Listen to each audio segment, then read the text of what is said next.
అందరికీ నమస్కారం అండి. Welcome to our channel. దేవతలందరిలోకి తొలి దైవంగా భావించేటువంటి మహాగణపతి ఆవిర్భావం రోజున మనమందరము వినాయక చవితి పండుగ జరుపుకుంటాము. భాద్రపద మాసంలో వరుసగా 9 రోజులు గణపతి నవరాత్రులు జరుపుకుంటాము కదండి. గణపతిని చేసేది మట్టితో, అలంకరించేది ఆకులతో, పూజించేది పూలతో, నిమజ్జనం చేసేది నీటితో. గణపతి అంటే ఆకృతి కాదు, ప్రకృతి, మన సనాతన సంస్కృతి. ఆ జగన్మాత అంటేనే ప్రకృతి. ఆ ప్రకృతి ఒడిలో నుంచి వచ్చిన తన కొడుకు కూడా ఆ గణపయ్య ప్రకృతిని ఆరాధిస్తాడు. ప్రకృతి నుండి వచ్చిన వాటినే తన పూజలో ఇష్టపడతాడు. ఇలా మనము గణపతి నవరాత్రులు 9 రోజులు జరుపుకుంటాము. ఆ తర్వాత వాళ్ళ అమ్మగారు వస్తుంది పార్వతీదేవి. మా అబ్బాయికి 9 రోజులు చేశారండి, మరి నా సంగతేంటి అని అడుగుతుంది ఆ జగన్మాత.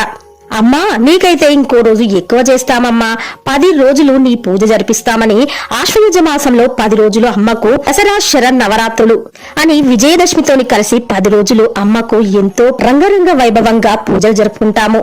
తర్వాత వాళ్ళ నాన్నగారు వచ్చి మా అబ్బాయికి 9 రోజులు పూజ చేశారు, మా ఆవిడకేమో 10 రోజులు పూజ చేశారండి, కుటుంబాన్ని బిచ్చమెత్తి మరి పోషిస్తున్నాను, మరి నా సంగతేంటి అంటూ ఆ బోలా శంకరుడు అడిగాడు. అప్పుడు అయ్యా, నీకైతే నెలంతా చేస్తాము శంకరా అని కార్తీక మాసం నెలంతా పూజలు జరుపుతామండి. కార్తీక మాసం అంతా శివ నామ స్మరణతో మారుమోగిపోతూ ఉంటుంది. ఇక వాళ్ళ మేనమామ అయిన శ్రీ మహావిష్ణువు మా కుటుంబం కూడా ఉందండి, మమ్మల్ని మర్చిపోతే ఎలా అంటాడు. నీకు కూడా నెలంతా చేస్తాము తండ్రి అని మార్గశిర మాసం నెలంతా విష్ణు ఆరాధన చేస్తామండి. కార్తీక మాసంలో సోమవారం ఎంత ప్రధానమో మార్గశిర మాసంలో గురువారం అంటే లక్ష్మీవారం అంటే అంతే ప్రధానం. వరుసగా భాద్రపద మాసము, ఆశ్వయుజము, కార్తీకము, మార్గశిరము ఇలా ఈ 4 మాసాలు పూజలే పూజలు, భక్తే భక్తి, పుణ్యమే పుణ్యము. ఏమంటారండి? నిజమే కదా. ఇక మన వినాయకుడు బొజ్జగణపయ్య విషయానికొస్తే, వినాయకుడు ఆదిదేవుడు. మన బొజ్జగణపయ్య తలుచుకుంటే విఘ్నాలన్నీ గవ్వలు రాలిపోయినట్టు రాలిపోతాయంతే. గవ్వలు అష్టాచమ్మ ఆడుతున్నప్పుడు ఉపయోగిస్తాం కదండి, చేతిలో నుండి ఎంత తేలికగా కింద పడిపోతాయి. అలా గణపయ్య ఆరాధన చేస్తే మన జీవితంలో మనం చేసే ప్రతి పనిలోనూ కలిగే విఘ్నాలన్నీ అంతే తేలికగా ఎలాంటి ఆటంకం లేకుండా గవ్వలు రాలినట్టు విఘ్నాలు తొలగిపోయి పనులన్నీ సక్రమంగా సంపూర్ణంగా జరిగిపోతాయని మన ప్రగాఢ విశ్వాసం. గణపతికి వివాహమే కాలేదంటారండి. మరి గణపతికి ఇరువైపులా ఈ బుద్ధి సిద్ధి ఎవరండి అంటే, మనం ఏ పని చేసినా బుద్ధితో ఆలోచించి చేసినప్పుడే ఆ పనిలో సిద్ధి కలుగుతుందని, ఆ పనిని సక్రమంగా చేయగలుగుతామని, బుద్ధి సిద్ధి ఉంటేనే పనులు జరుగుతాయని, అందుకే గణపతికి 2 దిక్కులా సిద్ధి బుద్ధి ఉంటారని చెప్తారండి మన పెద్దలు. సిద్ధి బుద్ధి మధ్యలో ఉన్న వినాయకుని ఆరాధించడం వల్ల విఘ్నాలన్నీ ఇట్టే తొలగిపోతాయట. ఆ విఘ్నేశ్వరుణ్ణి ఆరాధించడం వల్ల విఘ్నాలన్నీ ఇట్టే తొలగిపోతాయనడానికి ఎలాంటి సందేహం లేదండి. గణపయ్య పుట్టగానే తలకు విఘ్నం కలిగింది, అందుకే తల తీసేశారు. కన్న తండ్రి వెంటనే గజముఖాన్ని అతికించాడు. పూజలో ఉండ్రాళ్లు పెడతారండి, అవి చాలా చప్పగా ఉంటాయి, అయినా అవే తింటాడు ఎంతో ఇష్టంతో మన గణపయ్య. ఎలుక వాహనం అండి, అంత భారీ శరీరాన్ని చిన్న ఎలుక వాహనం, అది ఎలా భరిస్తాడో ఆ గణపయ్య అడ్జస్ట్ చేసుకుంటాడంతే.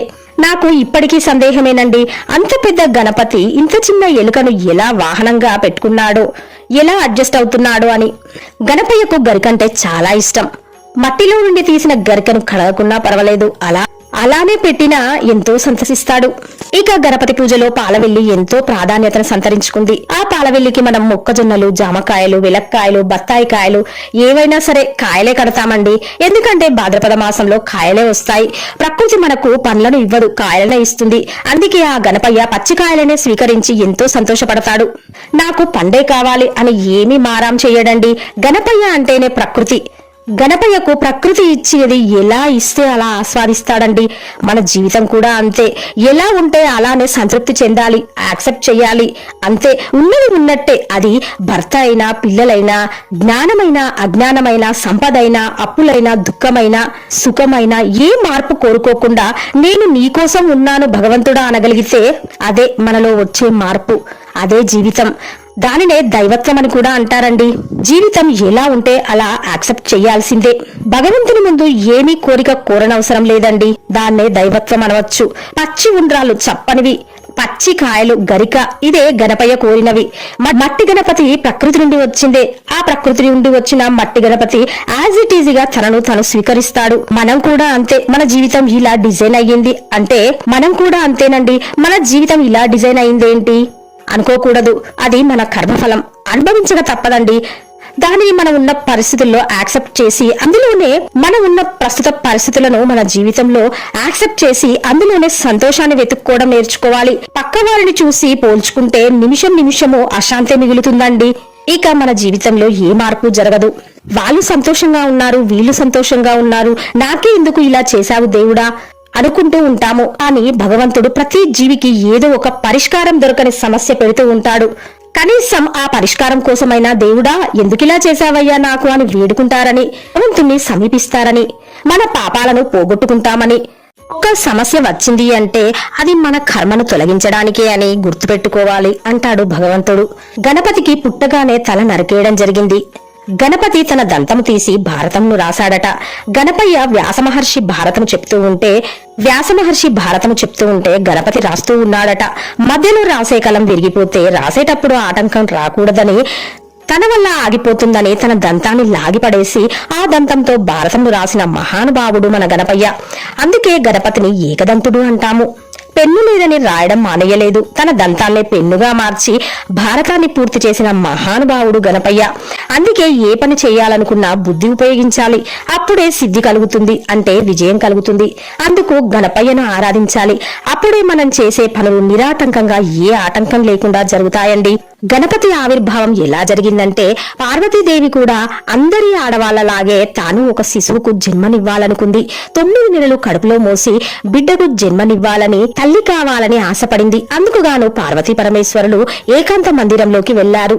అది తెలుసుకున్న ఇంద్రుడు భయపడిపోయాడు. పార్వతీదేవి ఆ జగన్మాత గర్భం ధరించి పుట్టిన బిడ్డ ఎంత తేజోవంతుడవుతాడో అతనికో క్లారిటీ ఉంది.